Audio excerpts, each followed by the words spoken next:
Como vocês todos participam da equipe, vocês podem clicar lá em gravar, que eu acho que começa a gravação sem nenhum problema. Deixa eu acender a luz para a imagem da minha câmera ficar melhor, que agora o sol bate ali atrás, e aí a câmera fica um pouco ruim. Ok. Então, estou aqui.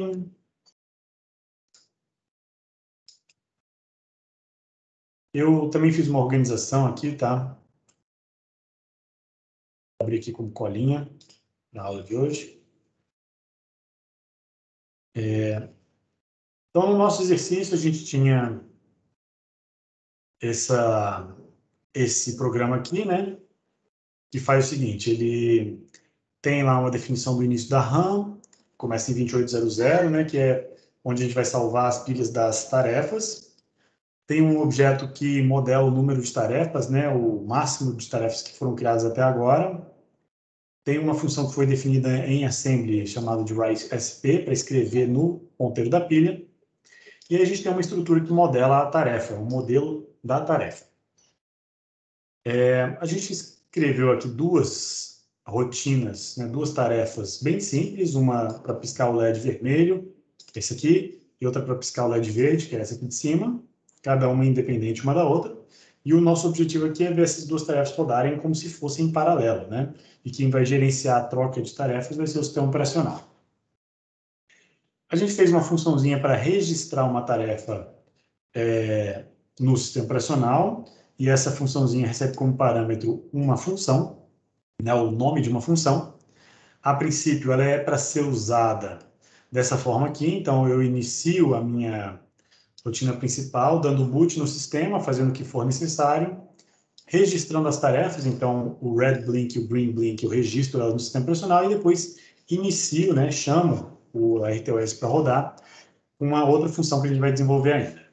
Então, essa rotina principal aqui, a princípio, ela nunca deve retornar. Quando ela inicia o sistema operacional, ela deixa de existir. Então, ela não precisa retornar de fato, né? Ela é uma função que retorna void. Pode simplificar ela dessa forma. E, por fim, a gente tem também uma rotina de tratamento de interrupção que a gente chamou de escalonador, que é exatamente a entidade de software responsável por trocar uma tarefa, tirar uma tarefa do processador e botar outra tarefa que está lá pronta para ser executada. E aí o que ela faz? Né? Quando o escalonador é chamado, a gente tem a execução de uma determinada tarefa. Então a tarefa é interrompida por conta do escalonador. Depois, o escalonador ele tem que fazer três coisas. Ele primeiro precisa salvar o contexto, né? Ele precisa escolher a próxima tarefa e depois ele vai restaurar o contexto. Tá? E aí uma primeira otimização aqui que eu gostaria de fazer é a gente juntar algumas coisas que fazem sentido ficar juntas numa função só, ou numa chamada só. E aí eu gostaria de fazer, eventualmente, da mesma forma que a gente fez esse write_sp aqui, eu acho que seria mais interessante a gente fazer essa parte inicial e essa parte final aqui do escalonador como uma função só. Então, eu gostaria de chamar restore context de uma determinada tarefa.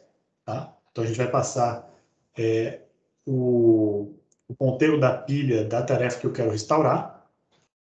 E eu gostaria de fazer uma coisa semelhante, né, para fazer um save context, passando como parâmetro para essa função, onde que eu devo salvar o ponteiro da pilha, né?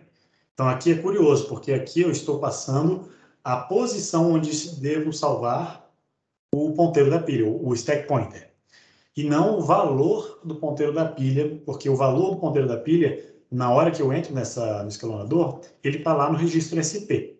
Eu preciso trazer ele para dentro da minha estrutura que modela a tarefa. Então, em vez de fazer isso, eu vou pegar um endereço deste objeto aqui, né? O endereço do atributo da pilha dentro da tarefa current task. E aí eu quero levar essas instruções aqui para dentro dessa rotina. Então, lá na nossa função de portabilidade, Eu vou ter uma nova função chamada saveContext.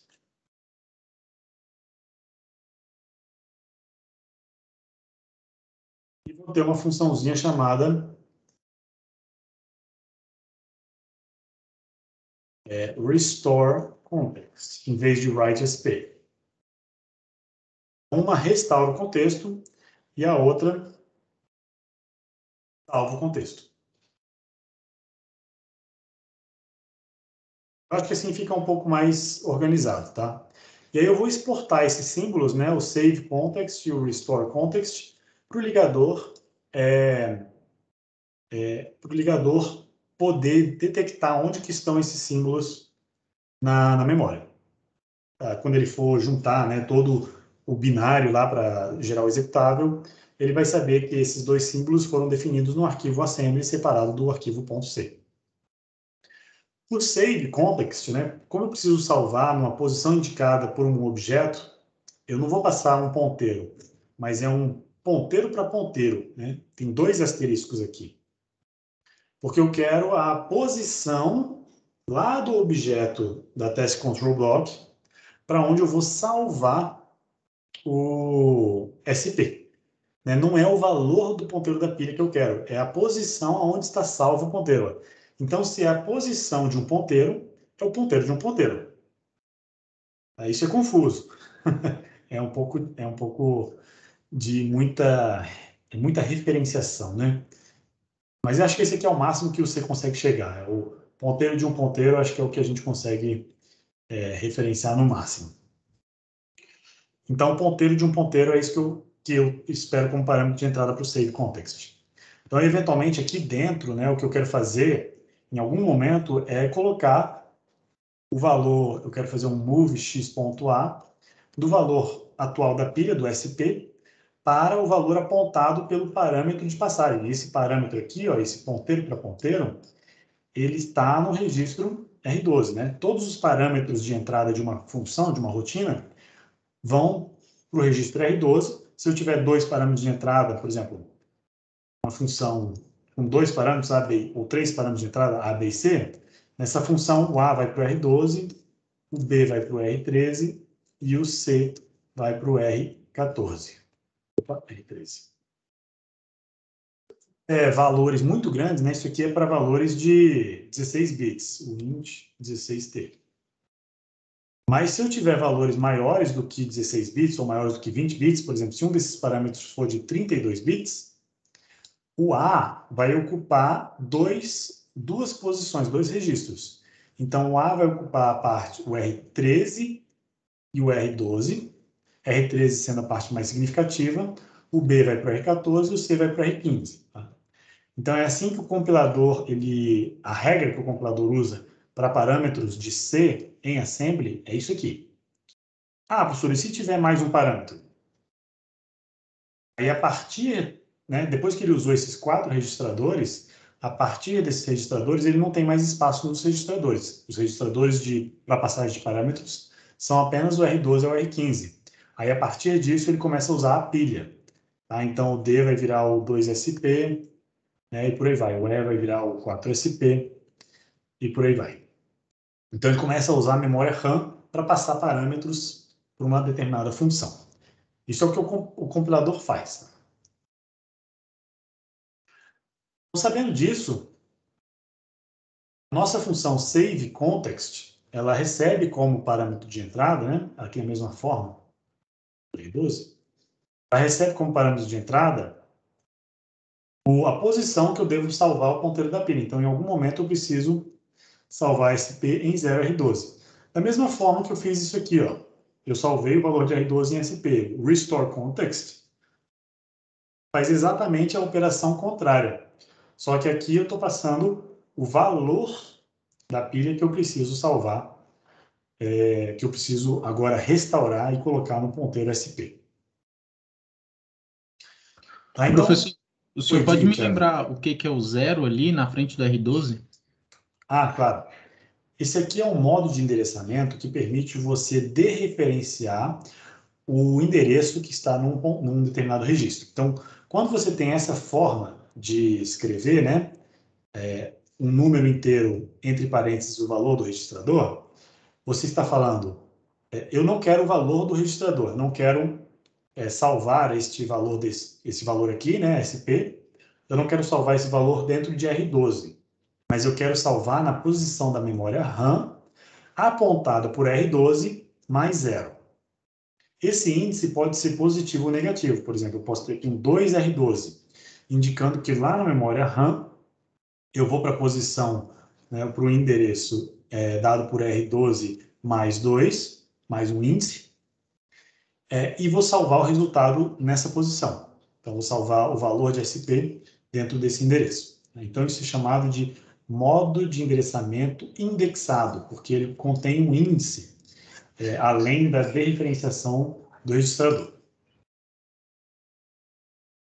A gente vai usar isso aqui hoje bastante.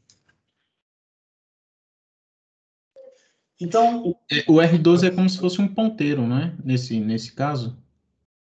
O R12 é como se fosse um ponteiro. Ele é um ponteiro, ele é exatamente um endereço, um ponteiro.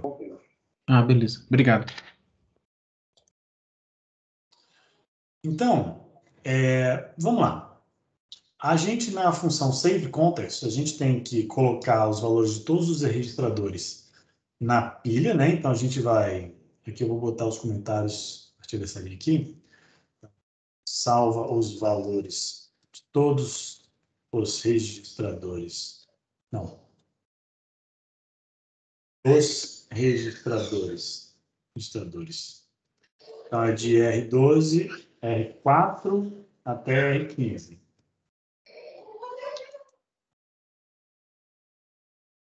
Então, essa é a definição de salvar o contexto, né?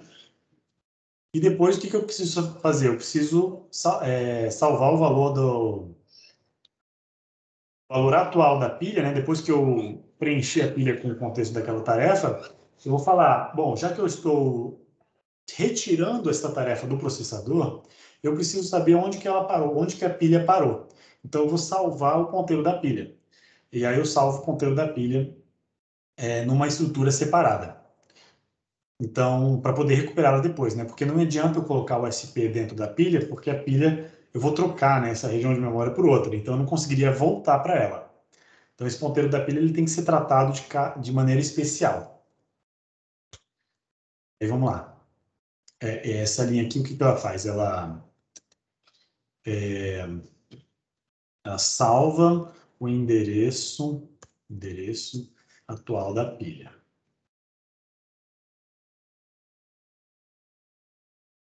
As duas instruções principais do Save Context, né? A gente vai ver que a gente precisa de fazer um pequeno ajuste aqui para que essa tarefa funcione direitinho. Depois que ela funcionou, a gente precisa retornar também para a função principal, né? Tem alguma forma de retornar aqui para quem chamou essa rotina, um retear da vida. Só que como a gente está mexendo com a pilha, a gente vai ver que isso aqui é um pouco mais... não é tão direto assim. Mas vamos ver o porquê daqui a pouquinho. Restaurar o contexto talvez seja mais simples. Lembra que eu fiz uma baguncinha aqui com o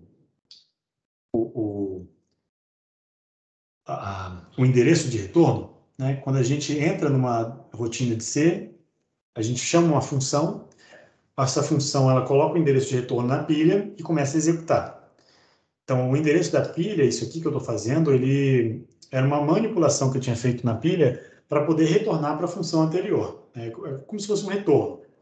Então, vamos fazer isso aqui de maneira mais limpa, tá? Isso aqui não está legal. Eu vou tirar isso aqui e tirar isso aqui, porque porque a função restore context, ela não só carrega o valor do ponteiro da pilha da função que eu quero carregar no processador, mas ela também restaura o contexto. Então, essa operação aqui, que é exatamente a operação inversa essa aqui, ela é feita para agora, para o ponteiro da pilha apontar para a próxima região de memória da tarefa que vai executar. E com a pilha na posição correta, eu posso, então, restaurar o contexto. Eu vou fazer a operação análoga a essa aqui, só que no sentido contrário. Então, eu vou fazer um pop m.a dos 12 registradores até o R15. Então, é de R4 até R15. Então, restaura contexto 4 até R15. Que eram valores que estavam salvos na memória RAM e agora vão voltar para os valores dos registradores, para que a tarefa, quando ela volte a executar, ela tenha todo o seu contexto da mesma forma como ele estava antes. Essa é uma função que, ela, dentro da pilha, ela tem também um endereço de retorno da própria rotina. Então, aqui basta fazer um retorno especial de uma interrupção, que é o RET-I, porque o formato do endereço que está na pilha já é o formato que a gente espera de um retorno de interrupção. Esse aqui é retorna para a tarefa que vai executar. A função restore context, ela, ao mesmo tempo, restaura o contexto e já entra direto na tarefa que vai executar. Então, a função de restaurar contexto, ela substitui esse retorno, isso aqui e aquele write SP, ele faz as três coisas, né? Então, eu vou trocar todas essas instruções aqui, eu posso tirar, vou botar só os comentários aqui, e vou substituir isso aqui tudo por restore context. Então, vou botar lado a lado para vocês verem, né?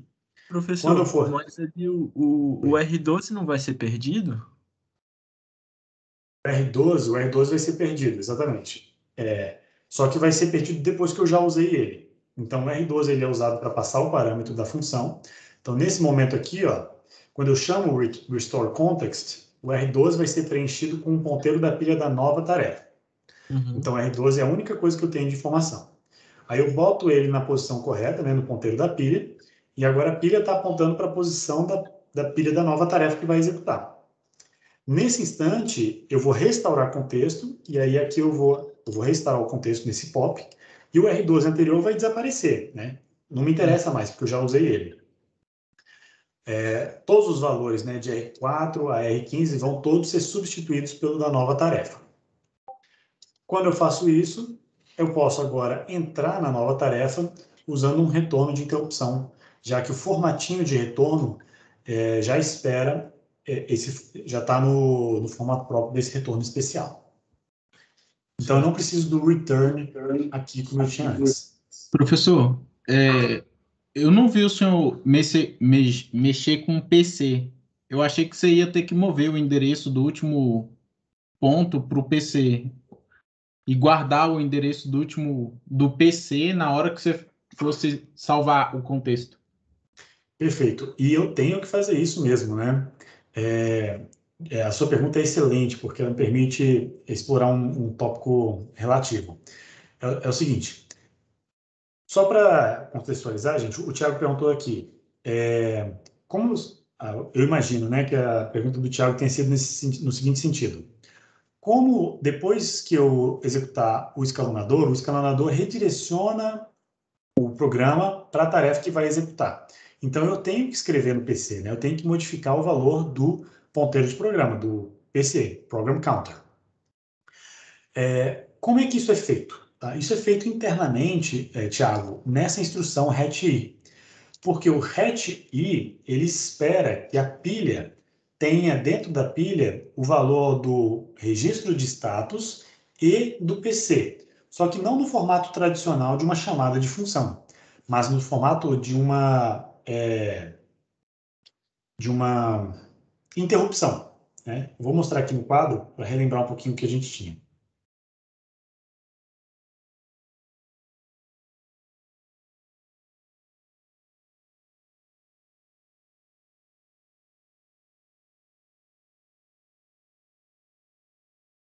Isso aqui eram anotações minhas que eu estava testando os conceitos. Só apagar aqui rapidinho. Então, olha só, na nossa aula passada, a gente terminou falando sobre as responsabilidades do escalonador. E o escalonador, ele, quando se depara com a troca de tarefa, ele vai ter uma determinada tarefa, né? Deixa eu redesenhar isso aqui para fazer a animação novamente.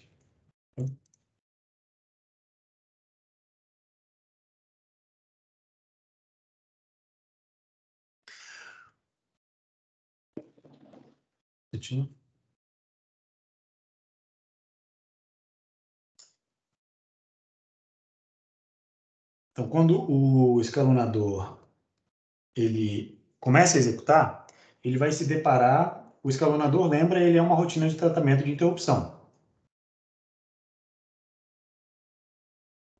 Então, ele se depara com a pilha da tarefa A, né, da task A, de uma forma já preenchida, né? Então, a tarefa A já estava usando a pilha lá dentro da rotina. É uma rotina que estava em execução, então ele provavelmente estava usando a memória RAM dele, mas quando ela é interrompida, no momento que a interrupção acontece, e a ISR entra em execução, existe um processo automático nessa arquitetura que preenche a pilha automaticamente com o valor de PC, de 16 bits, né?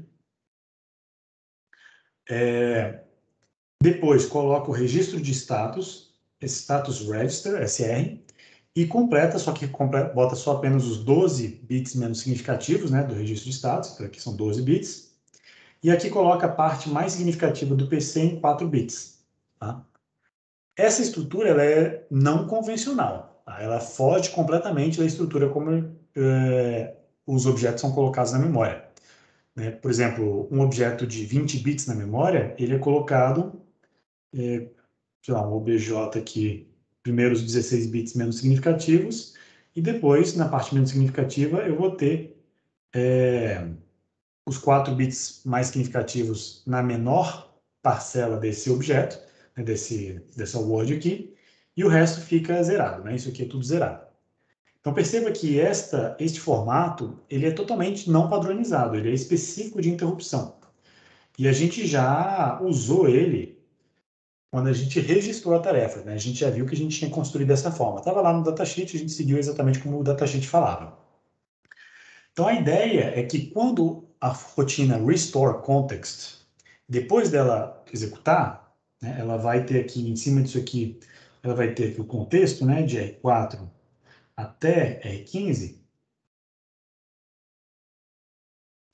Esse aqui é o contexto. Quando ela restaurar o contexto, o topo da pilha, top of the stack, né, que é o ponteiro SP, ele vai descer, ele vai cair até, depois que eu restaurar o contexto e jogar isso aqui tudo lá no processador, eu vou ter esse espaço livre, né? E aí o topo da pilha, top of the stack, vai apontar para esse cara aqui, top of the stack, logo antes de chamar o hatch. Então, antes do hatch. Nessa posição, quando eu fizer o hatch, eu sei que automaticamente todas essas estruturas de dados vão ser carregadas lá no processador, né? O registro de status vai lá para o registrador de registro de status, o PC vai ser carregado de volta para o PC, e aí o processador volta a executar a tarefa que estava sendo executada. Então isso aqui é bem interessante, né? Porque escrever no PC é feito automaticamente pelo processo de interrupção, pela entrada na interrupção, e a restauração do valor de PC e do registro de status é feito automaticamente também usando o hatch. Então a gente não precisa manipular o PC e o SR diretamente, porque a gente sabe que isso vai ser feito através do processo de interrupção. Deu para entender? Não, sim, tranquilo. Deixa eu só perguntar outra coisa. Qual é que entra na tarefa e qual que sai? Você falou do hatch e o outro, né? Que é o... Isso. Para a gente entrar na tarefa, a gente sai da interrupção. Então, hatch, retorno de uma interrupção, return from interrupt, hatch, é a instrução que a gente vai usar para sair da interrupção e entrar na nova tarefa que foi escolhida. Tá? Então, o escalonador tem essas duas etapas. Primeiro, ele salva o contexto da tarefa que está saindo do processador, ele salva o contexto e armazena o ponteiro da pilha. Depois, quando ele for colocar uma nova tarefa, ele vai restaurar o contexto da nova tarefa e vai fazer um retorno from interrupt, um hatch, para que automaticamente ele já entre na nova tarefa. Vamos ver isso em detalhes, eu vou executar aqui passo a passo para a gente ver como é que ele funciona. Pode falar, Thiago. Professor, Só uma dúvida. Esse movimento do ponteiro do topo da pilha ali, né? A gente faz manualmente ou quando você faz o RET ele desce para aquela posição? O RET vai movimentar a pilha automaticamente, né? O RET ele é como se fosse um pop desses dois valores. O RET é igual a um pop SR, depois um pop PC. Da mesma forma que um hatch é igual a um pop PC. Né? Eu estou pegando alguma coisa que está na pilha e estou jogando no PC. E também tem o hatch A, que é o que a gente está usando, quando a gente usa endereços de 20 bits, que é o pop x.a PC. É a mesma coisa do hatch, só que para endereços de 20 bits. Então, esse é o grande segredo, né? A gente está aqui trabalhando com uma entrada na tarefa de maneira automática, só usando o retorno de interrupção. Entendi, mas por exemplo, essa pilha do TA que o senhor colocou aí, ela é uma região da memória, certo? É uma região da memória, isso. Então, aí o topo da pilha ele estaria apontando lá para R15 e aí ele desce para indicar, até apontar ali para o mais significativo do PC, né? Só que como é Isso, que ele sabe o tanto que ele tem que voltar? Ele, certo. tipo, Esse espaço aqui, ele é fixo, né? A gente sempre vai salvar 12 registradores. Então, quando a gente for restaurar o contexto, a instrução que restaura o contexto por exemplo, eu estou saindo da tarefa A e indo para a tarefa B. Então, vamos supor que isso aqui é a pilha da tarefa B, que eu escolhi uma nova tarefa. Então, vou restaurar o contexto. Para restaurar o contexto, eu vou executar a rotina pop, né, para tirar as coisas da pilha. Então, é o pop x.a. Não, desculpa, é o pop m, né? Pop m.a. Eu quero tirar 12 coisas da pilha a partir do R15, ou então colocando primeiro no R15. Essa instrução é equivalente a você chamar 12 vezes pop, decrementando o valor do registrador, né? Então, ele é equivalente a pop x.a do R15, pop x.a R14, até pop x.a do R4. Então, ele vai fazer os 12 registradores numa instrução só, numa tacada só. E cada vez que ele faz o pop, né, ele vai descendo o top of the stack. Então, um pop faz a cópia do objeto. Por exemplo, o cara botou lá no processador, né, jogou lá para o R15. Aí o top of stack desceu. Eu estou chamando de top of stack, mas é o ponteiro SP, tá? É o SP aqui que está aqui.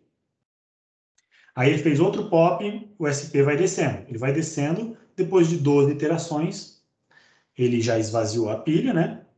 Então ele agora aponta para um outro objeto que não são mais esses 12 registradores.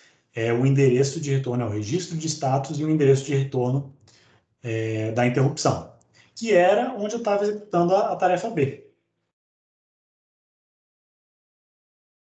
Então, nesse ponto aqui, depois que eu restaurei o contexto, eu tenho que fazer uma segunda movimentação, que entrar na nova rotina, ou na nova tarefa. E para isso eu vou fazer um hatch i. Porque o hatch i vai pegar o valor do registro de status quando eu estava executando a tarefa e vai pegar o valor do processador, ou o valor do PC, quando eu estava executando a tarefa, e vai carregar de volta no processador, né? Vai botar esses dois valores e vai jogar lá na CPU. Tá?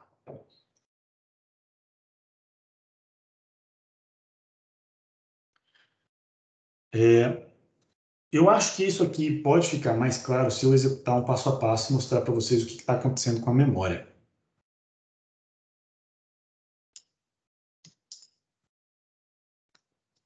Professor, Oi. o pop M aí, no caso, ele está sendo muito diferente da instrução move ou não? Na verdade, só questão Aonde? de, né? A única diferença do POP para o move é que o POP, ele não só movimenta o dado, tira da pilha e coloca no lugar que você quer, mas ele também incrementa o contador da pilha, né, o SP. Ele faz duas coisas ao mesmo tempo. Ah, é verdade. Beleza. A gente gosta de usar o POP quando a gente quer fazer essas duas coisas simultâneas, né? A gente quer trabalhar com uma estrutura de dados em que o primeiro que entrou é o último a sair, ou o último a ter sido colocado é o primeiro a ser retirado. É uma estrutura que ajuda muito, né? Vamos ver isso aqui executando e vamos ver quais são os primeiros problemas que aparecem. Tá? Vamos ver se ele primeiro está compilando, se não tem nenhum erro. Ele não está gostando de save context, porque eu tenho que falar que essas funções existem, né? Então, eu vou falar que elas são duas funções externas, o save context e o restore context. E o save context, a princípio, ele é para usar um ponteiro para ponteiro, porque a gente quer a posição que eu quero salvar o SP, e não o valor do SP. E o restore context, aí sim eu quero o valor da pilha, né? Eu quero o valor do ponteiro da pilha. Então, vamos lá. Agora está compilando sem warnings. Ok. Deixa eu ligar meu controlador aqui, para ele não dar o bug, o errinho. Vou dar o debug. Antes de eu mostrar isso aqui, pessoal, eu conversei com o monitor, ele ficou de mandar mensagens para vocês. Eu vi aqui no grupo que ele mandou mensagem para marcar uma aulinha introdutória, né, do MSP 430. Só que eu não sei se ela chegou a ter, porque as mensagens, pelo visto aqui, como não teve reunião no nosso grupo, não sei se chegou a acontecer. Eu vou sugerir aqui depois para ele, para vocês usarem a próxima quinta-feira, porque a próxima quinta-feira eu não pretendo dar aula, e aí vocês podem usar o mesmo horário da aula para fazer esse exercício. Eu acho que pode ser uma boa, já é um horário que vocês têm disponível, né? E aí a presença é optativa, é opcional. Acho que pode ser uma boa. Vou sugerir para ele depois dessa aula aqui, tá? Professor, tem alguma coisa quinta-feira que vem? Algum ponto facultativo ou só... Não, não sei se é feriado. Se for feriado, aí não tem aula, né? Mas é que eu mesmo vou estar indisponível, tá. Não. comemorar. É só para saber mesmo. É aniversário de casamento aqui, e aí a Tá. gente vai comemorar fazendo uma viagem. Então, eu vou estar indisponível para dar aula. Bacana. Mas Parabéns aí a aí. gente pega uma folguinha aí. Não vai atrapalhar o nosso planejamento, tá tranquilo. Felicidades pra vocês. Obrigado, obrigado. Então tá. Então, olha só, vamos ver esse processo executando passo a passo para ver o que acontece e vamos tentar deixar isso mais claro. O que eu coloquei aqui? Eu coloquei o disassembly para a gente ver o que está rodando, né? Eu botei aqui a função C e vou botar aqui embaixo o memory browser para a gente ver as tarefas. Então, a princípio, a partir do 2800 é o espaço de memória que a gente vai colocar a pilha. Deixa eu abrir isso aqui um pouquinho mais. Eu acho que uma linha, duas linhas está mais do que suficiente. Então, 2800, no 2800 até 2880, 80 a princípio é o último endereço da pilha para tarefar. Então, desse endereço para cá, para trás, é o espaço reservado para a primeira tarefa que for registrada. Então, quando eu registrar a tarefa, eu preciso que isso aqui seja preenchido com zeros, né? A gente fez isso, a gente volta aqui, primeiro prepara o endereço de retorno da função, que é o endereço de entrada. Então, eu estou esperando 10258. Vamos ver se é isso aqui mesmo, é o red blink. O red blink está nesse endereço, 10258. Então, 10258, está aqui. E esse 008 é o valor do registro de status, que é esse cara aqui, o SR, quando eu começar a rodar. E o 8 representa o bit de GE, Global Interrupt Enable, setado quando ela começar a executar. Isso é importante para que a rotina do escalonador, né, a interrupção do escalonador, ela possa executar. Então tá. Então ela preenche esse endereço de retorno e o registro de status e aí completa com 12 espaços de 32 bits, tudo com zero, né? Então daqui até aqui são esses espaços. Então eu registro as duas tarefas, ele faz a mesma coisa para o green e ao mesmo tempo ele também salva esses valores na nossa tabela de tarefas. A gente tem uma tabela de tarefas, a tarefa 0 é o red blink e a tarefa 1 é a green blink, né, para piscar o LED verde. Você pode ver que esse aqui está na faixa do 2880, né, para baixo, e esse aqui está do 2900 para baixo, né, está mais perto lá do 2900. Agora falta a gente iniciar o sistema operacional, né? Tá, o escalonador não vai rodar porque de fato, a interrupção não está programada. Mas a interrupção é fácil programar aqui. A interrupção, a gente fez na aula passada, não, na aula, sei lá, retrasada, uma dessas aulas passadas, a gente programou o watchdog para gerar um intervalo. E aí a gente faz o seguinte, a gente, em vez de... O que a gente tinha antes, né? A gente tinha antes essa linha que vem automaticamente quando você cria o projeto. O que ela faz? Ela escreve no registro de controle do watchdog a senha e o bit para travar o watchdog, para ele não contar e não resetar o processador. Eu vou substituir isso aqui por uma configuração do watchdog, botando ele no modo de timer mode, no modo de intervalo, né, TM, e usando o aclock como clock de base, e selecionando o intervalo 6, que vai me dar mais ou menos 2,5 milissegundos de janela de execução para cada tarefa. Então, a princípio, essa interrupção ela vai executar uma vez a cada 2,5 milissegundos, mais ou menos. Então, agora a gente deve ver essa rotina do escalonador rodar.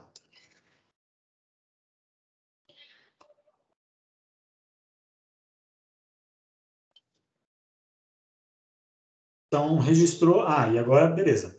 Eu vou ter o meu sistema operacional rodando. Vamos ver se a interrupção roda. Vou dar um play e, eventualmente, ela tem que cair nessa rotina aqui. Ela não caiu porque eu não habilitei as interrupções, né? Além disso, eu tenho que fazer um enable interrupt. Existe uma outra forma mais elegante de fazer isso aqui, tá? Mas, a princípio, eu preciso habilitar as interrupções para que... Ixi. Calma. Acho que faltou a interrupção do watchdog também e talvez se retornar da main ali dê erro, não? Tá, verdade. Vamos colocar um while. Vamos resolver isso aqui, mas eu acho que meu Code Composer deu uma travadinha básica.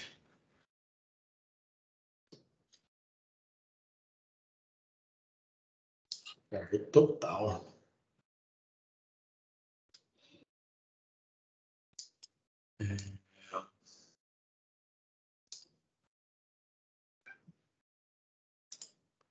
Vou finalizar a tarefa e vou compartilhar novamente. Espera aí, vou abrir ele aqui.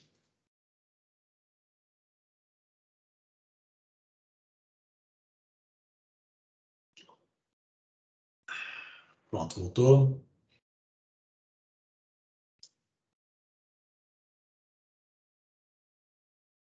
Então, realmente, né, faltou aqui a interrupção do watchdog, que está lá no registro especial, que a gente viu também nas nossas aulas passadas. E o retorno aqui talvez não seja algo muito agradável, então vou botar uma trava de execução aqui para ele nunca retornar.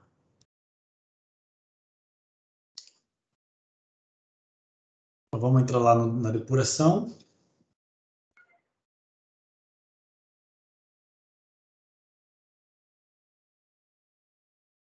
Então, ele programa o watchdog, habilita as interrupções, registra as tarefas. Idealmente, eu acho que seria interessante botar esse enable interrupt depois de registrar as tarefas, né, para não ser interrompido durante o registro das tarefas. E aí, vamos botar aqui um ponto de parada, ó, no save context, na primeira linha aqui do escalonador, para ver se ele pelo menos entra aqui. Ó, day play, entrou, tá aqui. Então, quando eu entro no escalonador, eu não quero que o escalonador mexa na pilha, porque o escalonador, a princípio, ele acabou de interromper uma tarefa que estava sendo executada. Bom, Eu ainda não executei ela porque a gente ainda não fez a rotina Start RTOS. Mas eu não quero que ele fique mexendo na pilha. Então, tá vendo a rotina do escalonador está aqui. Primeira coisa que ele bota é um push. Ele vai usar os 5 registradores a partir de R15 para baixo. Então, R10, R11 até R15 são registradores que ele vai usar aqui dentro. Aí você pode ver que ele usa R12, ele usa R13 aqui, e ele vai usar R14 aqui, né? Provavelmente os parâmetros de entrada dessa função. Então, ele fez esse backup automaticamente aqui. Isso é algo que eu não quero fazer, eu não quero que ele faça isso. Porque ele está mexendo não na pilha do escalonador, mas ele está mexendo nesse momento na pilha da tarefa que estava executando agora. Então isso aqui é ruim para mim, né? Para evitar que o escalonador, que o compilador coloque essa instrução, a gente precisa usar um atributo chamado... Os atributos são sempre colocados assim, a gente bota attribute, e aí o tipo do atributo. E o que eu vou usar é o chamado naked. Quando eu falo para o compilador que essa função aqui de baixo é uma função do tipo naked, o compilador não vai mexer na pilha quando eu entrar nela. Então, ó, só de recompilar essa função, recompilar o código inteiro, né? E olhar lá o escalonador, eu posso perceber que agora eu não tenho mais aquela primeira instrução que era o push. Então, isso aqui já me ajuda bastante. Tá?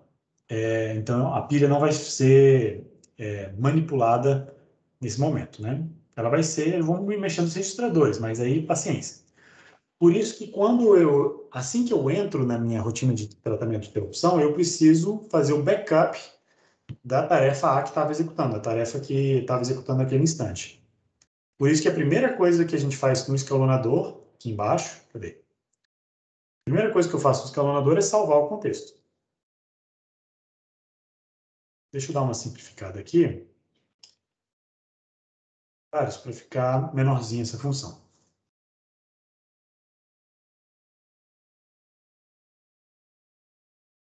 A próxima tela restaura o contexto. Tá? Então, essa é a ideia. Tá, beleza.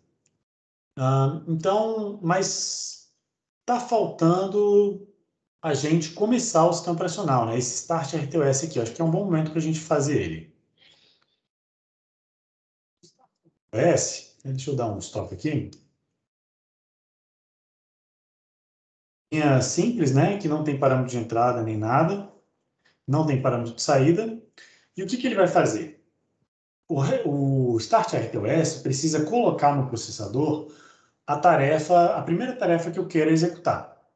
Então ele tem que fazer duas coisas. Ele precisa restaurar o contexto da primeira tarefa e iniciar iniciar o valor PC no ponto de entrada dessa tarefa. E olha que curioso. A própria rotina Restore Context, ela faz isso, né? Ela restaura o contexto e já entra na tarefa. Então, o Start RTOS nada mais é do que um Restore Context da tarefa 0, né? Task, da tarefa 0. E aí eu vou usar como parâmetro de entrada o ponteiro, o paystack da tarefa 0. Então, Start RTOS é só isso, né? Eu só restauro o contexto da primeira tarefa a ser executada.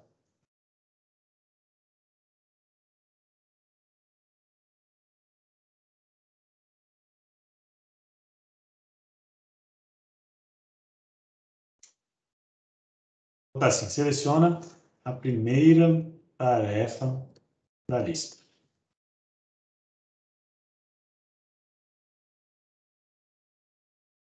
Melhor, executa a primeira tarefa da lista. Então, Start RTOS é muito simples, só faz isso. Sim, deixa eu botar isso aqui antes da main, para ele não reclamar. Beleza. Então, vamos ver se pelo menos ele entra na primeira tarefa que foi registrada, né? Vamos lá entrar no debug.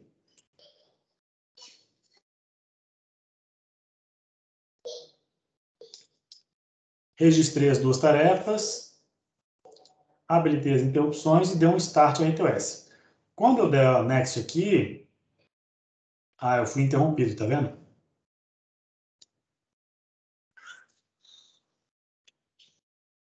Eu vou fazer o seguinte, ó. Esse enable interrupt aqui, eu não vou colocar ele agora. Eu vou deixar... O que acontece? Quando eu entrar na primeira tarefa, a primeira tarefa, né?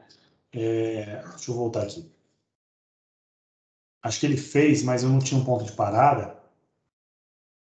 Deixa eu botar um ponto de parada aqui nessas nossas tarefas, tá? O green e o red blink.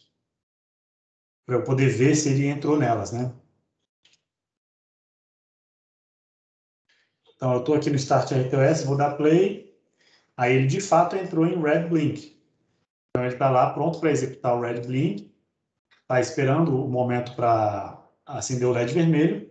E ele aqui vai ser interrompido pela rotina de tratamento de interrupção.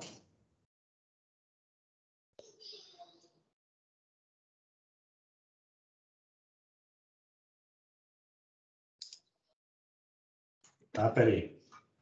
Professor, eu tive esse erro aí também, alguma coisa relacionada a stack. Não, eu sei exatamente o que é. É que eu queria ir passo a passo, só que eu acho que acabei indo de uma vez. Mas vamos lá. Pelo menos o que a gente queria fazer, a gente conseguiu, que era iniciar o sistema operacional, iniciar na primeira tarefa que a gente registrou.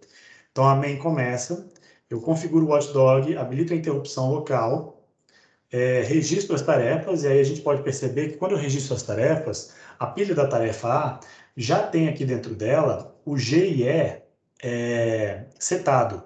Então, esse enable interrupt aqui, ele não é necessário, tá? Porque quando eu retornar, quando eu fizer um start RTOS e já entrar na tarefa A, a primeira tarefa que foi registrada, o GIE vai ser setado automaticamente, porque ele está aqui, ó, é esse bit aqui, esse 8, tá? É esse cara aqui. Então, eu não preciso desse enable interrupt aqui, eu vou tirar e vou mostrar para vocês que funciona também.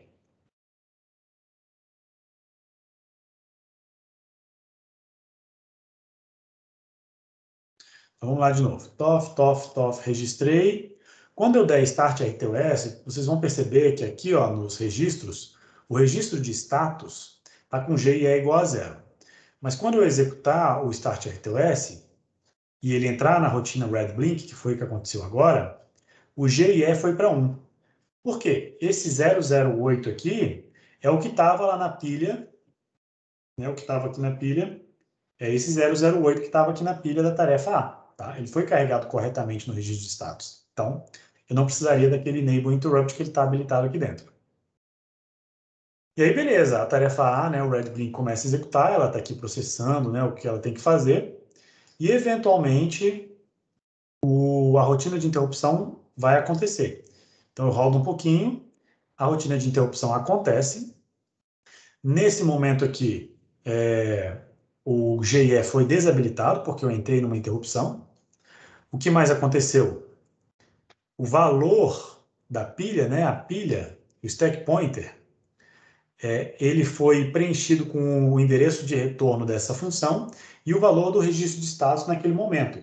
Então, eu tenho o GIE setado aqui, mais alguma coisa, provavelmente é o carry de alguma operação, e o endereço 1026C, que é provavelmente o endereço dentro da rotina Blink, né? 1026C é esse aqui, ó. Ele estava no meio da rotina Red Blink. Então, ele parou nesse momento e foi para a interrupção. Então, nesse instante, o ponteiro da pilha, ele está apontando para essa posição aqui. Eita, o que aconteceu? Eu rolei aqui o mouse sem querer, desculpa aí. Então, ele está apontando para essa posição aqui, ó. Tá vendo que ele está bem pequenininho aí no canto inferior direito da tela, o valor 2878, que coincide com o valor do ponteiro da pilha aqui, ó, 2878.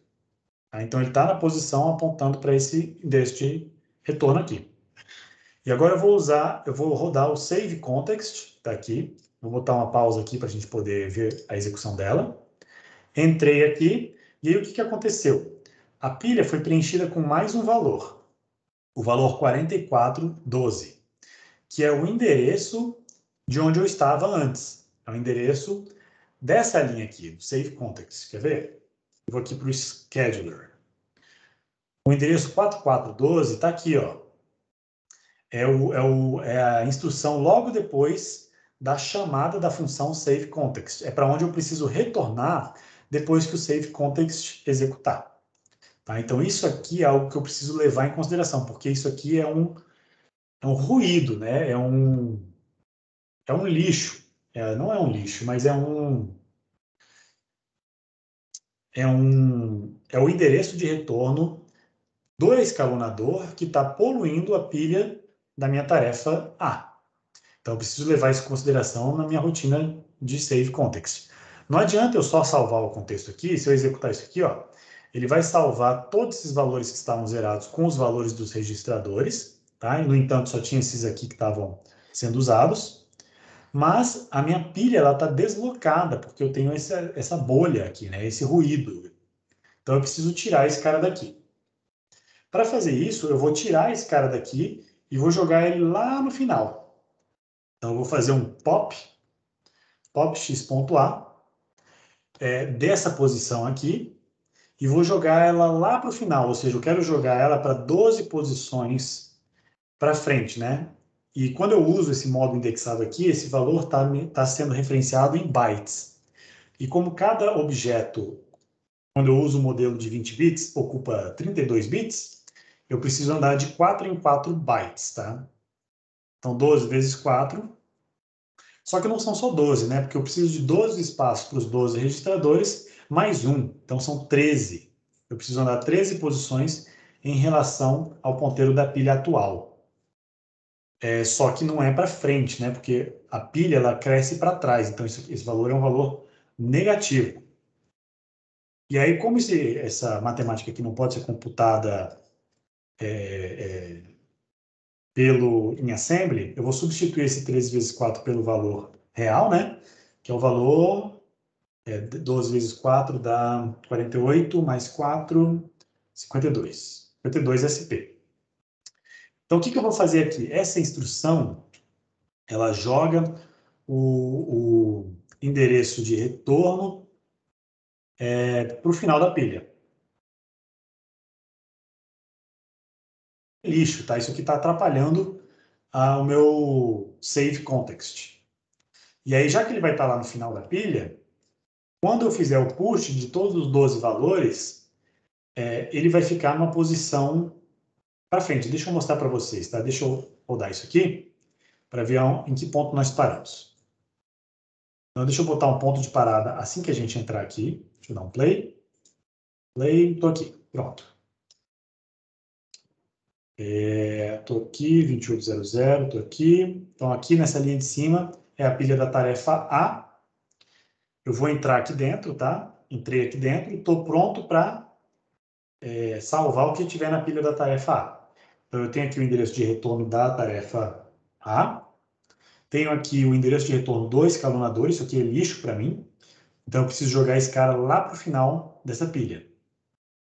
Deixa eu subir aqui uma unidade. Ó. Quero jogar esse cara lá para o final. Quero jogar para cá.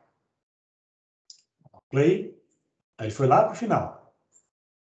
E aí todas as 12 outras entradas aqui vão ser preenchidas com os registradores, né? Na verdade, elas vão ser preenchidas. O que aconteceu agora? O ponteiro da pilha, que estava antes nessa posição, ele voltou para a posição original, que é o 2878, aqui é o 2878, e esse valor aqui foi jogado para cá. Eu estou sempre lendo em duas palavras de 16, tá? Eu estou olhando para essa pilha como se fossem palavras de 32. Posso até botar aqui, ó, 32 bits TI style, para a gente ver os objetos como se fossem objetos de 32 bits.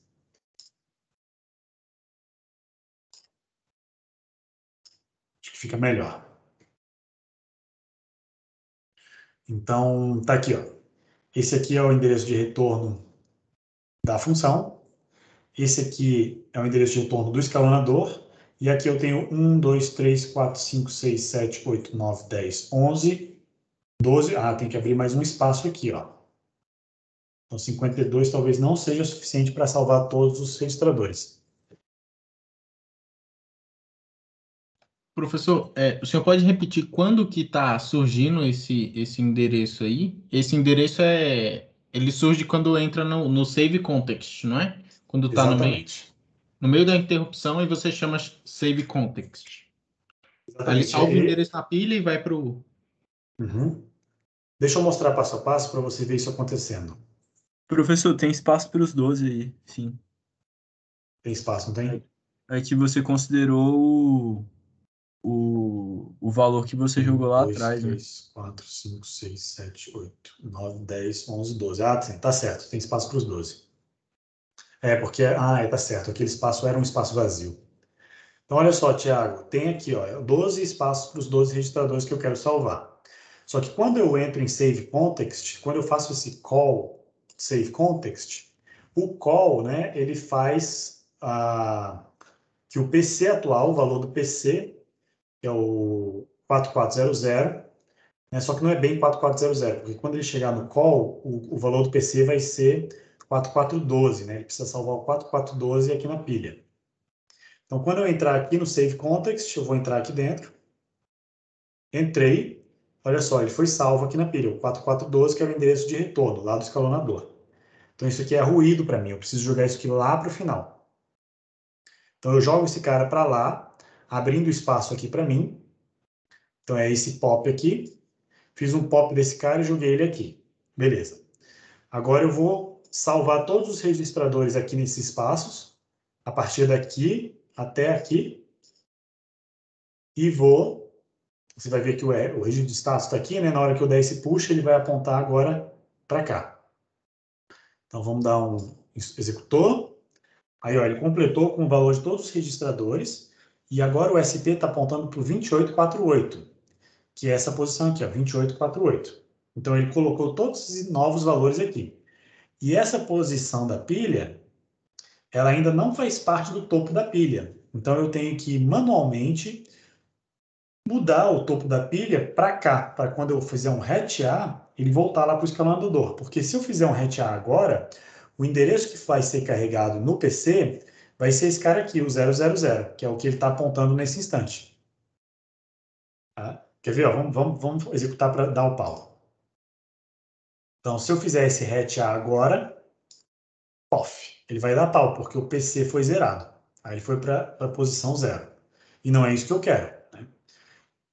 Então, o que eu preciso fazer? Eu preciso pegar o ponteiro da pilha e subtrair de 4 unidades para chegar no 2844. Então, vou fazer aqui um sub x.a, 4 unidades do PC. Ajusta o ponteiro da pilha. Pode falar. O senhor colocou espaço entre as pilhas? Como assim espaço entre as pilhas? Não. É porque você moveu para o final da pilha, né? O final da pilha não é o início da outra pilha, ou não? Não necessariamente. A próxima pilha, ela vai estar lá no 2800, né? São poucos bytes mesmo. Ela termina aqui, essa pilha. Então, ainda tem uma gordurinha aqui para trabalhar. Ah, sim. Não, beleza, então. Então, ó, esse sub-x aqui é para subtrair o valor do ponteiro do PC, para a gente ajustar a posição de retorno quando eu fizer esse hatch-A. Vamos ver se isso aqui funciona. Professor, aqui para mim tá dando erro de link. Você pode mostrar lá o começo desse arquivo aí, como ficou? Sim, Interno. claro. Eu declarei as funções externas, state context e restore context, como funções externas, porque elas estão definidas lá em assembly. E lá no arquivo de assembly, eu tive que exportar usando o ponto .def. Você também pode usar o ponto .global. É a mesma coisa. Tá? Certo. Estranho que eu fiz os dois e não tá indo. Depois você compartilha o seu. Eu só vou mostrar isso aqui funcionando para terminar esse raciocínio. E aí você compartilha o seu e eu tento corrigir. Ok, obrigado. Então, compilou. Vamos entrar na depuração. Vou mostrar para vocês funcionando. Então, vamos lá. Entrei na main, configurei o watchdog, habilitei a interrupção do watchdog, registrei as tarefas e vou dar o Start RTOS. Dei o Start RTOS, entrei na primeira rotina que foi registrada, que é o Red Blink. Vou executar essa rotina até a interrupção acontecer. Quando a interrupção acontecer, essa rotina vai ser interrompida no momento que ela estiver executando, nessa posição aqui. E aí eu vou ser redirecionado para essa rotina de tratamento de interrupção, que é o escalonador, scheduler. Então eu vou parar aqui no Save Context, que é o que aconteceu. Quando eu for salvar o contexto, a posição, todos esses valores da tarefa A vão ser salvos aqui na pilha. Então, quando eu der um Save Context, eu vou, então, primeiro tirar esse lixo e jogar lá na frente. Ó, vou só zerar isso aqui para vocês verem. Eu vou tirar esse lixo aqui e vou jogar lá na frente. Quer ver? Ó? Puf, joguei. Vou registrar, né? Vou restaurar todos os valores desses registradores aqui. E aí, só para a gente ter uma referência, eu vou botar aqui o café, só para a gente ver isso acontecendo. Então, do R15 ao R4, eu vou salvar tudo aqui. Então, ó, do R15, que é esse cara, até o R4, o café, foi salvo na pilha. Então, todos esses valores aqui, ó, foram jogados na pilha. E aí eu vou, então, salvar o ponteiro atual da pilha, né, que agora a pilha aponta para essa posição aqui, que é o 2848. Eu vou jogar esse cara para a nossa estrutura de dados, que representa a tarefa A. Então, eu vou salvar o ponteiro da pilha aqui no meu paystack. Então, quando eu fizer esse move, eu espero que o valor, ó, inclusive ele mudou, foi para o 2848. Então, salvei o valor do ponteiro da pilha onde essa tarefa parou, lá na minha estrutura que representa as tarefas. Por último, eu vou fazer um ajuste da pilha para poder retornar corretamente. Então, eu vou fazer um sub-x, vou subtrair 4 unidades. O que eu fiz? Vou subtrair... Ah, não, eu estava aqui, né? Então, vou subtrair... Vou executar isso aqui que eu fiz, gente. Fiz uma besteira aqui. Peraí, deixa eu ir de novo.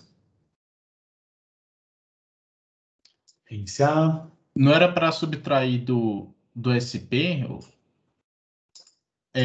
Mover o endereço em que a pilha está apontando? Ah, é. É por isso que ele voltou, né? Porque eu subtraí do PC. Aí essa setinha voltou. Você tem toda a razão.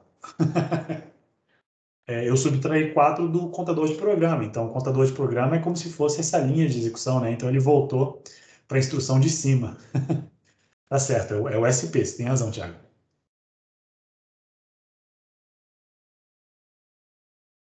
Então, vamos lá de novo. Deixa eu ir direto lá para o Save Context. Estou aqui. Então, eu só botando as coisas nos devidos lugares, movi o endereço de retorno, salvei os registradores, salvei o valor novo da pilha, o endereço da pilha, e ajustei o ponteiro da pilha, olha só, ajustei o ponteiro da pilha para o 2844, que é esse endereço aqui, ó, 2844, que é o endereço desse retorno aqui. E aí, quando eu der o retorno, eu vou voltar lá para o escalonador. E, de fato, voltei para o escalonador para continuar a execução de onde eu estava. Aí eu escolho a próxima tarefa. Inclusive, o compilador não gosta muito dessa operação, né, de módulo, porque ele fala que isso aqui é process intensive, né? E ele tem razão, olha só. Esse módulo aqui, ele gerou uma chamada de uma rotina chamada resto da divisão, né? REM-I. E isso aqui ocupa espaço. Se eu pegar aqui o uso da memória, né? Eu estou usando 912 bytes agora. E se eu substituir esse resto aqui pelo seu equivalente, né? Por exemplo, se eu fizer um if current task chegar no máximo, max tasks, então eu faço que o current task volta para zero. Só de simplificar isso aqui, olha só, de 912... Cadê?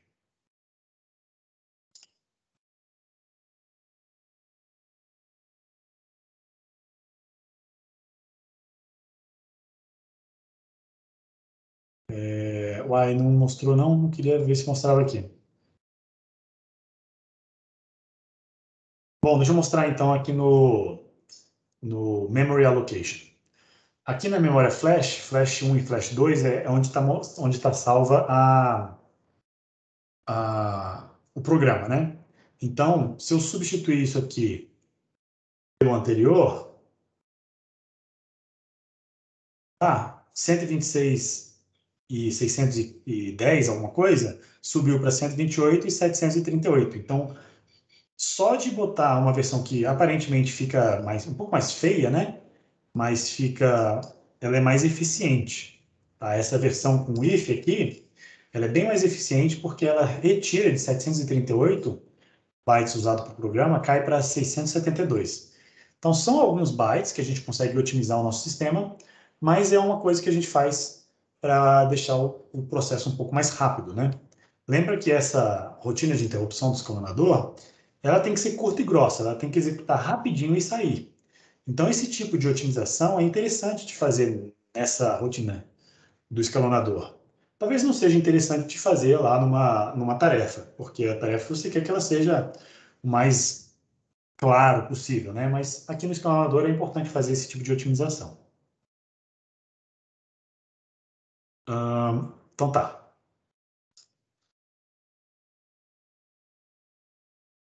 Agora eu vou voltar então para a depuração, para a gente poder ver como é que funciona restaurar o contexto da outra tarefa, né? Então eu tenho aqui a primeira tarefa que executou, ela foi interrompida, vou salvar o contexto dela. Salvei, fiz isso aqui, vou tirar esse breakpoint, que a gente já verificou essa tarefa, ela volta certinho. Então, o current task agora, eu vou pegar a próxima, ela valia 0, e agora vai valer 1, né? Então, current task era 0, agora passa a valer 1. Chegou no máximo? Não, porque o máximo vale 2. Tá? Então, max tasks, vai valer 1.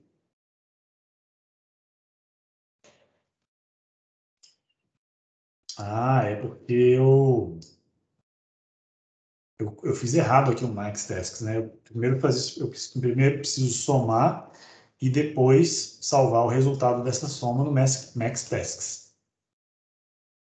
Então, deixa eu só resolver isso aqui, porque o número máximo de tarefas era para ser 2 e não 1. Então, vamos ver agora se funciona.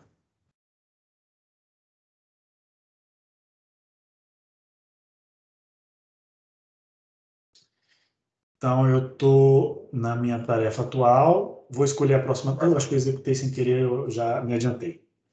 Vou dar play, executei o red, aí vou salvar o contexto, salvei o contexto, vou escolher a próxima tarefa, então a próxima tarefa vai para 1, né? E agora eu vou restaurar o contexto da tarefa 1. Então, vamos entrar aqui nessa função para ver como é que ela funciona. Vou botar um breakpoint aqui, entrei nela, tá? E agora eu preciso restaurar o contexto. A tarefa que eu quero restaurar, ela está aqui indicada pelo R12, e o R12 indica o 28cc.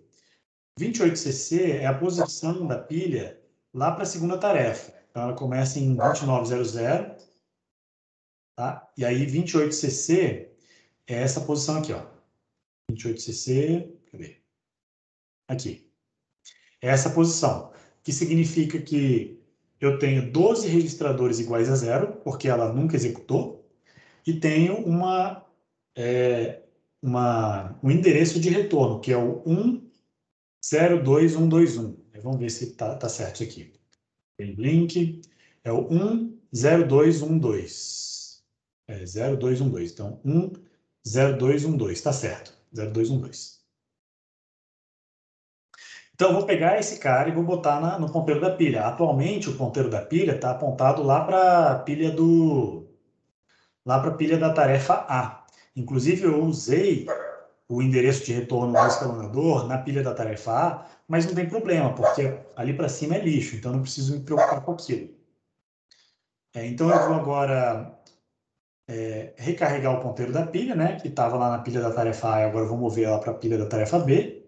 Está aqui, foi para o 28cc. E vou restaurar o contexto. Então, todos os registradores, olha só, vou botar aqui café. Todos esses registradores, vamos botar um outro aqui só para a gente ter dois exemplos. Esses valores é para ser zerados, né? Porque o valor padrão deles é tudo zero. Então, vamos ver se eles são zerados nesse pop. Uf. De fato, eles foram todos zerados. E agora, o meu apontador da pilha, o stack pointer, está apontando para o 28FC. E o 28FC é exatamente essa última posição aqui, que sobrou da pilha. Então, quando eu der o hat I, eu espero entrar direto na tarefa B. Vamos ver se funciona. Funcionou. Eu entrei direto na tarefa B, que estava esperando para ser executada. Então, agora eu vou executar o green blink.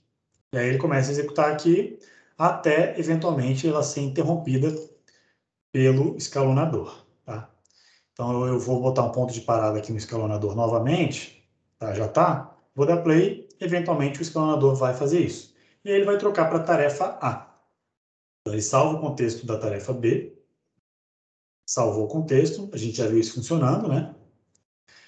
Escolhe a próxima tarefa. Então, ele vai escolher aqui o current task, que vai para 2. Ele vai ver que 2 é igual ao máximo e vai zerar o current task para voltar para o 0. E vai restaurar o contexto da tarefa A, fazendo assim com que a gente volte para o ponto de execução da tarefa que já tinha parado, da tarefa red blink.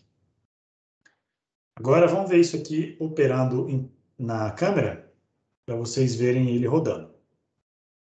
Bom, 10.000 acho que é pouco para a gente ver o LED piscando. Vou aumentar aqui no 0, só para vocês verem ele piscando direitinho.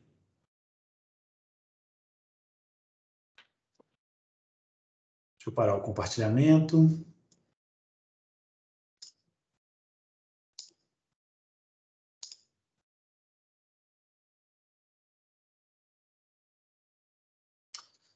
Ó.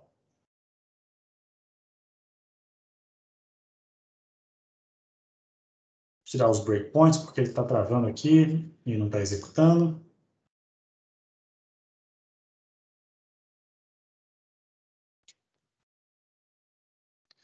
Então, olha só.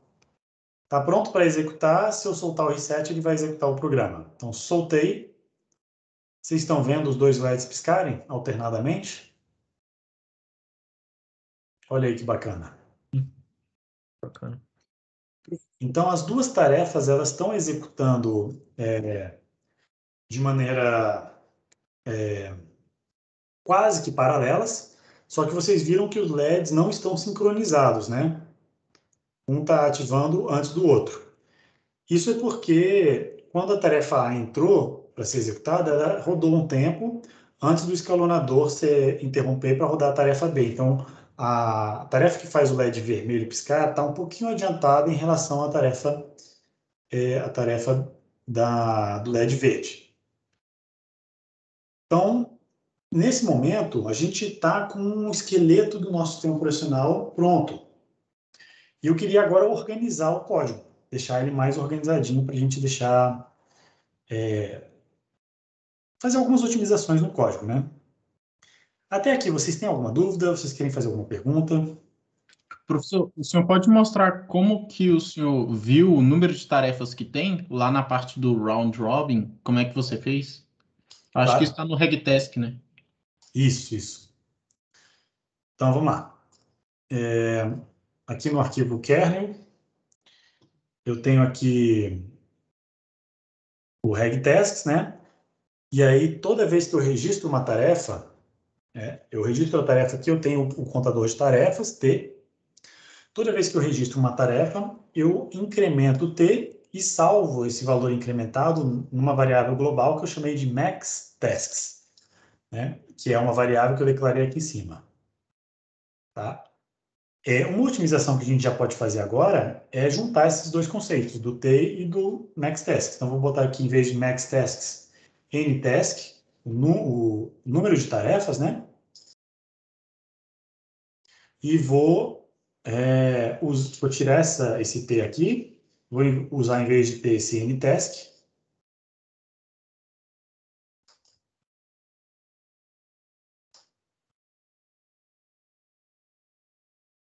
E aí eu não preciso desse incremento, basta fazer ntask mais aqui no final.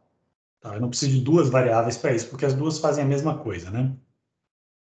Além disso, lá no meu escalonador, quando eu for comparar com o número máximo de tarefas, eu vou comparar com Ntask. Ntasks, tá? Vou botar no plural porque é o número de tarefas, né?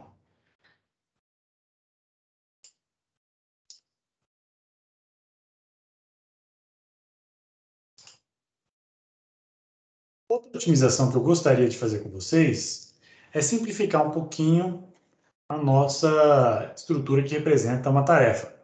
A verdade é que a gente não precisa, nessa estrutura, do ponto de entrada da tarefa. Tá? A gente só precisa, por enquanto, do ponteiro para a pilha, o paystack.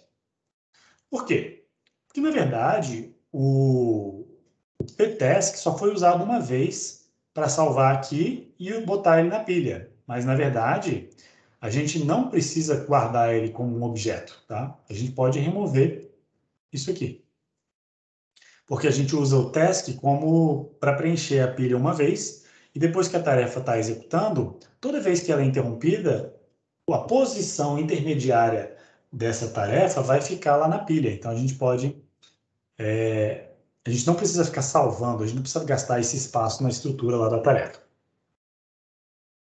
Uma outra otimização que eu gostaria de fazer com vocês é evitar zerar a pilha nas posições que a gente não vai usar. A gente não precisa salvar zero para essa posição da pilha, tá? Isso aqui foi interessante no primeiro instante para a gente visualizar que lá na pilha eu tinha 12 espaços zerados, indicando que a tarefa ainda não começou, que ela começa com todos os registros zerados. Mas, na verdade, um valor aleatório não é problemático aqui. Eu posso simplesmente substituir isso aqui por um decremento no ponteiro da pilha. Então, eu posso decrementar a pilha, fazer menos igual a 12 posições de 4 bytes. Tá? Mas como aqui eu ando em... Isso aqui é um ponteiro que aponta para 16 bits, né? Eu tenho que andar de 2 em 2.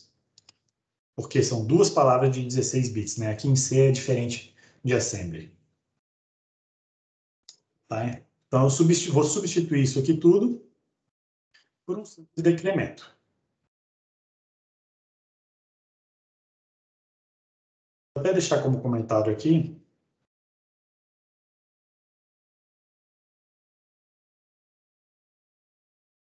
Com valores aleatórios da memória.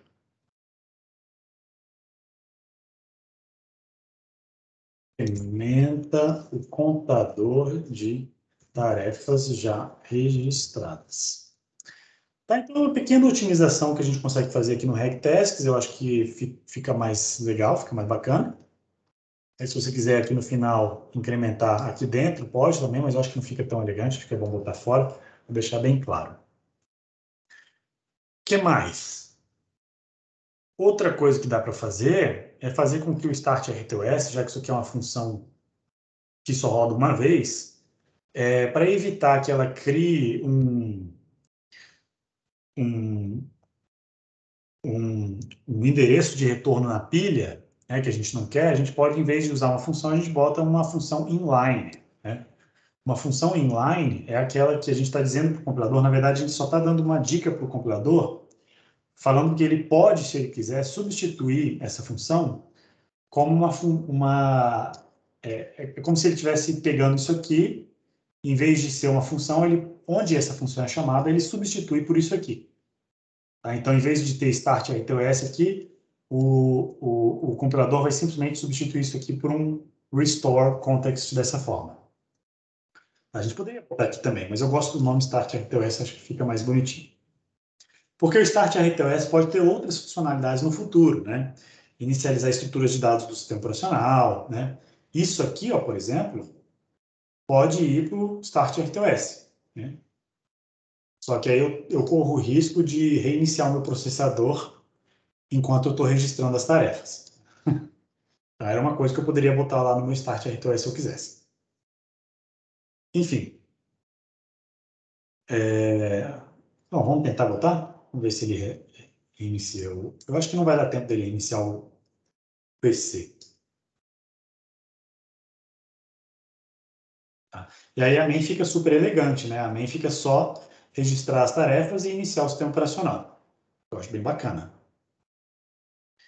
Para não correr o risco, a gente pode eventualmente botar aqui um watchdog timer hold, né? Só para garantir que enquanto eu estou registrando as tarefas, o watchdog não vai resetar o processador. Outra coisa que a gente pode fazer agora é organizar o código, né? Acho que uma coisa interessante da gente fazer vamos organizar esse código aqui. Vamos botar um arquivo separado para main. Professor, Oi. só uma dúvida. Quando o senhor usa ali inline, se você tivesse uma interrupção que ocorresse no meio do caminho, ele não voltaria para a função. Não é bem isso que acontece. Na verdade, se você tiver uma interrupção, ele vai voltar para essa função, porque, na verdade, ele nunca entrou nessa função. O inline faz com que essa função toda seja quase como se fosse uma macro. O compilador, ao invés de tratar isso aqui como uma função, com um endereço de entrada e um retorno, em vez de ter aqui um call e depois um hatch no final, ele vai simplesmente pegar o conteúdo dessa função e vai colar onde tem a chamada da função. Se eu tivesse duas chamadas, start RTOS, por que a gente usa a função, né? A gente usa a função para economizar memória, para não repetir um código grande várias vezes, né? Como é o caso do regtask aqui.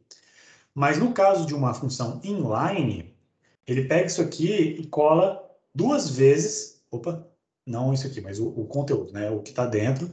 Ele pega isso aqui e cola duas vezes aqui. Então, você acaba gastando mais memória da flash, né? Mas você evita todo o desperdício de tempo de entrar numa função e sair dela, porque tem a chamada da função, tem o epílogo, tem o prólogo, tem o retorno. Tudo isso gasta ciclos do processador. Então, muitas vezes, a gente usa inline quando a gente quer que uma função execute mais rápido. Porque aí a gente evita a chamada da função. Na verdade, a função vira uma macro, né? Mas aqui o aspecto, a motivação de usar inline ela é outra. A motivação de usar inline é, não poluir a pilha com uma chamada desnecessária de uma função, porque essa função ela é chamada apenas uma vez. O boot, a gente só chama o start RTOS uma vez para entrar no RTOS e acabou. Tá? Isso responde a sua dúvida? Sim, professor, obrigado. Beleza. Então, beleza, o código está relativamente enxuto, né? Vamos organizar ele agora, vamos botar ele em pastinhas. Deixa eu criar aqui uma pastinha para o RTOS. Professor, só um detalhe que eu percebi que o senhor esqueceu de arrumar, quando você declarou ntasks lá, faltou colocar o S no final, na declaração. Ah, tá, boa. Bem lembrado. Obrigado. Nada. Então, o que eu quero? Eu quero que essas coisas de sistema operacional mesmo fiquem dentro dessa pasta RTOS. E eu quero um arquivo para as minhas tarefas, né? Então, vou botar aqui um arquivo new file main.c.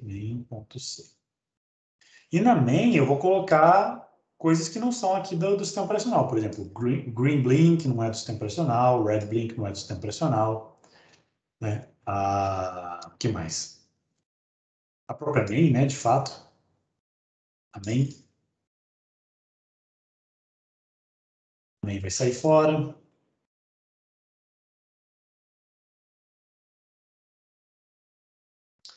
E aí, essas chamadas de regtask start RTOS, eu vou colocar num include, né? Eu vou botar aqui num include, por exemplo, RTOS barra kernel.h. Além disso, eu vou precisar dessas bibliotecas aqui. E aí eu vou vamos agora organizar o kernel.h, né?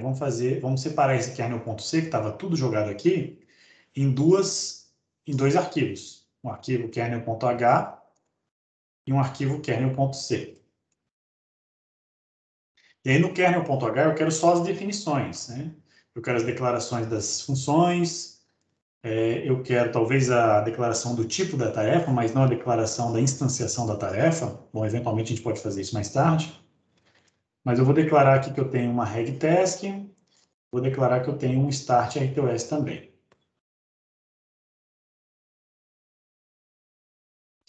E vou tirar essa rotina de tratamento de interrupção. Então, kernel.h só vai me indicar onde que começa a memória RAM, a declaração das funções que eu vou usar lá da portabilidade, né?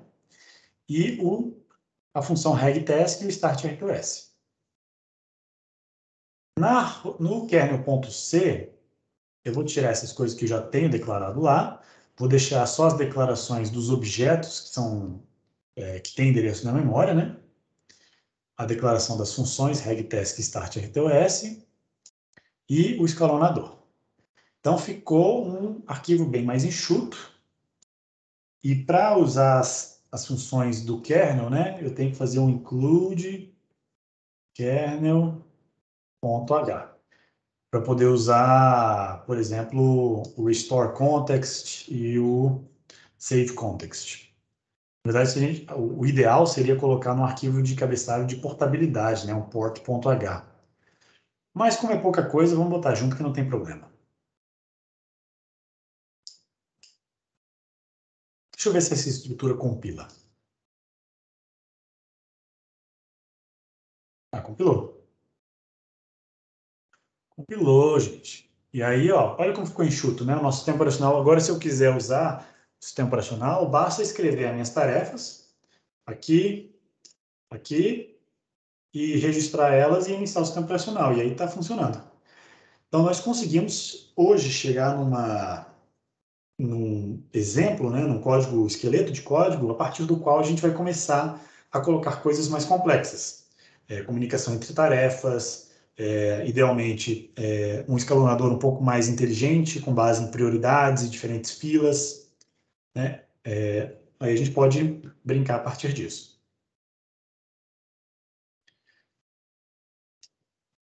Então tá, gente. Era isso que eu queria mostrar para vocês hoje. Ainda bem que deu tempo certinho. Eu vou passar esses arquivos para vocês, né? Quem conseguir rodar ele direitinho, porque em cima desse arquivo aqui, ou então vocês fazem as modificações no código de vocês, que a partir desse esqueleto a gente vai construir um escalonador um pouco mais inteligente, com base em prioridades, para que a gente tenha prioridades diferentes. A gente vai incluir alguns recursos interessantes, como por exemplo, a gente vai dar ao kernel a responsabilidade de contar tempo. Então a gente vai criar a noção de timers virtuais, né? Desculpa pelas aspas duplas, eu não costumo fazer isso, mas a gente vai criar a noção de um temporizador virtual. Deixa eu parar de compartilhar aqui para poder falar diretamente com vocês. Então, a gente vai passar algumas responsabilidades para o sistema operacional, a gente vai criar uma rotina de wait, a gente vai criar uma rotina de sleep, para botar uma tarefa para dormir. Então, a gente vai criar essa noção de eventos, né, para que a gente possa controlar o fluxo de execução das tarefas, para que o escalonador não necessariamente gaste recursos ou então possa entrar em modo de baixo consumo, né, quando não tiver nenhuma tarefa para ser executada. Porque às vezes a tarefa ela é programada para fazer uma coisinha e se autocolocar em dormência, né, para dormir e esperar um tempo para acordar de novo daqui a tantos nanosegundos, daqui a tantos segundos. Isso é muito comum, né, por exemplo, para tarefas para você amostrar um determinado valor de um sensor, para você executar tarefas de chama em inglês, né, housekeeping, né, em português como é que seria isso? Seria gerenciamento, né, do seu próprio sistema. Então, esse tipo de coisa você não precisa executar o tempo inteiro, você não precisa botar uma função em loop infinito, você pode escalonar ela para momentos bem definidos no tempo. Então é isso, gente. O nosso mini sistema operacional mais elementar de todos. Tá? Agora a gente vai começar a aumentar a complexidade a partir de terça-feira. E aí na terça-feira eu vou passar um exercício para vocês fazerem na quinta. Eu não vou dar aula na quinta, vai ser o tempo reservado para vocês resolverem esse exercício, que vai ser a implementação do escalonador à base de prioridades. Tá? Eu vou dar todas as informações, vou fazer a aula teórica na terça para a gente ter isso bem direitinho. Então é isso, pessoal. Vocês têm alguma dúvida, alguma pergunta? Então, quem conseguiu executar esse exercício que eu fiz até agora, já tem o MM na disciplina, tá? A partir daqui, né, de acordo com o nosso plano de ensino, tudo que a gente for acrescentando em cima desse código aqui vai ser o MS e o SS. Então, os recursos adicionais vão entrando em cima desse código que a gente desenvolveu.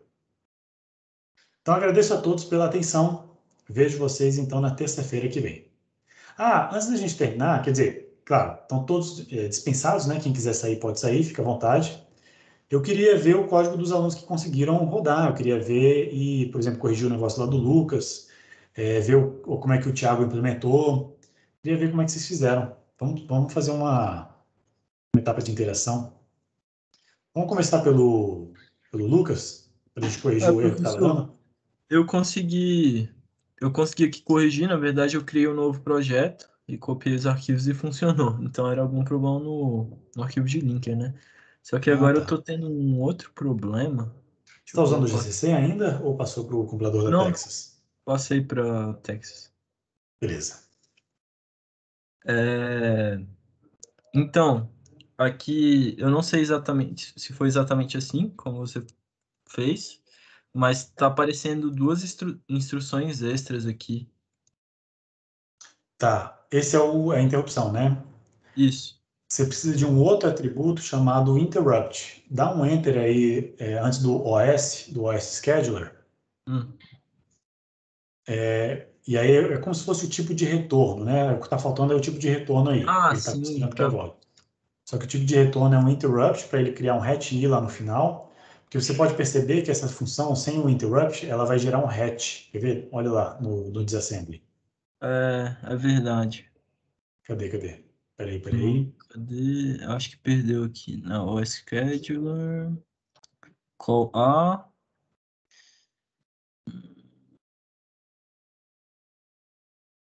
Acho que como você botou naked, ele tirou até o retorno, tá? É, Que ela não parece. tinha ela não tinha um tipo de retorno. Depois do interrupt, você ainda precisa botar o void. Falar que ela retorna void. Ela Certo. não retorna nada. Vamos ver se agora foi. Acho que é isso. Acho que foi. Espera um pouquinho para ele recarregar.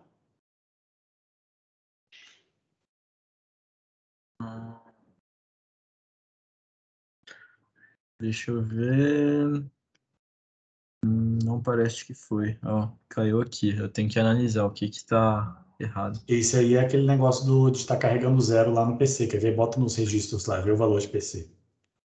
Sim, com certeza isso. Deixa eu ver se eu acho aqui. É. Eu vou analisar direitinho, mas calma. Tá. Vai passo a passo, vê onde que dá esse erro. Entra nas suas subrotinas lá de assembly. Faz as coisas aos poucos e vê se funciona. Tá bom. Pode passar para o próximo aí depois, se eu conseguir, eu falo. Beleza. Obrigado. Obrigado pela participação, Lucas. Tiago, você quer mostrar o seu? Oi, eu posso mostrar. Que aí você É, você como... fez em cima daquilo que a gente fez na aula passada, né? Sim, isso. Uhum. Como que faz para começar a compartilhar a tela no Teams? Tá, tem um botão aí em cima do lado do sair, do lado do botão vermelho, Ok. é o compartilhar conteúdo. Aí quando você clicar nele, vai ter como compartilhar a tela ou uma janela específica. Aí, beleza. Tá dando pra ver? Tá aparecendo já. Tá tudo bem parecido com o que você tinha terminado na aula anterior, Aham, só que acho que as mudanças estão aqui na parte do Start RTOS. tá. Hoje na aula deu pra ver que não precisava ter o Enable Interrupt. O que eu fiz de diferente foi que eu não fiz as funções que você tinha feito de o Restore Save Context e né? Save Context. Eu usei o WriteSP e criei uma nova função ReadSP com a ajuda do Arthur. Acho que ele estava falando contigo no início da aula. Legal, A gente fez junto aí, ele me ajudou com isso. Ele E a ideia comentou dela isso. é bem parecida, né? Que é salvar o ponteiro do SP na tarefa atual, do stack atual. Perfeito. Você está usando o GCC? Não, eu tô usando o padrão da Texas mesmo. Da Tex, né? É porque esse Uhum. tipo de atributo de interrupção é bem clássico do GCC também. Eu já Ah, usei. aí esses dois atributos aqui tinha no PDF que você tinha passado com. Ah, é verdade. É porque eles também funcionam para o compilador da Texas. Só que enquanto eu tava fazendo isso, eu percebi que ele também muda outra coisa no retorno dessa interrupção, que agora ele não tem mais a marca do interrupt, né? Então ele não dá o É. RET no final, eu tive que dar na mão aqui pra funcionar. Ah, tá. Falta só a marcação do atributo interrupt, porque aquele atributo interrupt com argumento, ele é só aquele pragma, o equivalente ao pragma, que coloca o endereço dessa função lá na tabela das ISRs, mas não indica que o tipo de retorno é um tipo de RET-I. Aham. O tipo de RET-I você tem que botar antes do void aquele 2 underlines interrupt, que aí o RET-I aparece lá embaixo. Ok. Eu tava muito confuso em como misturar, que nem você tinha feito de botar, tipo, pragma no início, né? E depois Uhum. eu não sabia o que podia ou não estar sendo misturado aqui, que eu nunca cheguei a Ah, mexer direito com diretiva de compilação desse jeito. isso é a parte super avançada, né, do código, assim, acho que ninguém programou nesse nível até agora, né, de vocês, É. eu acho. Aí deu um trabalho descobrir que estava acontecendo essa coisa da interrupção não estar sendo usado RET, porque eu esqueci do interrupt aqui. Legal. Mas aí acho que também o que tem de diferente foi a ordem que daqui do Start RTOS, que eu vi que você primeiro habilitou Configura. Uhum. ou configurou o Watchdog e depois você restaurou o contexto, né? É. Só É que porque aqui ficou dentro do meio restaurar o contexto misturado as já tinha um coisas. retive, né? Aham. Legal, em essência é a mesma coisa, É, fantástico. sim. Muito bacana, ficou show. Aí eu acabei esquecendo até de perguntar, tem algum lugar do, dos manuais da placa que dá para ler sobre esse modo intervalo? Porque eu não estava Claro, conseguindo lembrar qual o número que eu botava aqui. Eu lembro que certo. que o número 4 era um segundo, mas eu não lembrava Isso. o que acontecia se mudasse. A página Perfeito. 455 lá do User Guide User Guide? tem um desenho que mostra direitinho. Pois é, eu lembro de ter mostrado na aula isso, só que ontem eu tentei procurar e não estava conseguindo achar. Mas É beleza, exatamente o que o Lucas falou. É o capítulo, qual que é o capítulo? Deixa eu ver aqui. É sempre o User Guide. Você quer saber informações de um periférico, você vai no User Guide. É Então, deixa capítulo eu ver aqui. 16. 16? beleza. Obrigado. Ficou jóia, parabéns aí pelo trabalho. Legal que você chegou a essa conclusão aí antes. Uhum. Ah, Se então você tiver tá. usando. Pode falar, Arthur, pode falar. Se o Thiago estiver usando a 2355, acho que é o capítulo 12, que é o WDT-A. Ah, tá. É porque as outras plaquinhas têm um user guide ligeiramente diferente, você tem razão. Ah, tá, Uhum. ok. A sua é 2355, Thiago? Sim. Watchdog é o capítulo 12 aqui, tá certo. Perfeito. Que bom, gente. Então, pô, legal. Espero que vocês tenham gostado. Essa é uma parte que quando a gente está lá no laboratório, né, no modelo presencial, quando a gente chega nessa parte, geralmente os alunos ficam, uau, que legal, agora está funcionando, né? Agora eu posso escrever tarefas e tudo. Então, é uma parte bem entusiasta, assim, bem rica do curso. É uma marca muito importante do curso que vai permitir a gente trabalhar mais em detalhes agora para frente. Então, obrigado a todos pela atenção. Eu aguardo vocês na terça-feira que vem. Obrigado, Professor, professor. a tarefa que o senhor vai passar de escalonador é para fazer uma entrega na quinta-feira? Ou não? Mais para a gente discutir, né? Na quinta-feira vocês vão desenvolver, aí na terça-feira a gente vai discutir. Não tem assim uma entrega, uma tarefa para fazer. Só vai fazendo e aí na terça-feira a gente conversa sobre o assunto. Eu vou mostrar como é que eu fiz e vocês comparam com o que vocês fizeram. Tá, beleza. Joia. Então tá bom, gente. Muito obrigado aí. A gente se vê então na terça-feira. Tchau, tchau. Valeu, professor. Até terça. Até mais, professor. Bom fim de semana. Tchau, Obrigado, professor. vocês também. Professor, até. Tchau, Felipe. Tchau, Luísa. Até mais, professor. Falou, Juliana.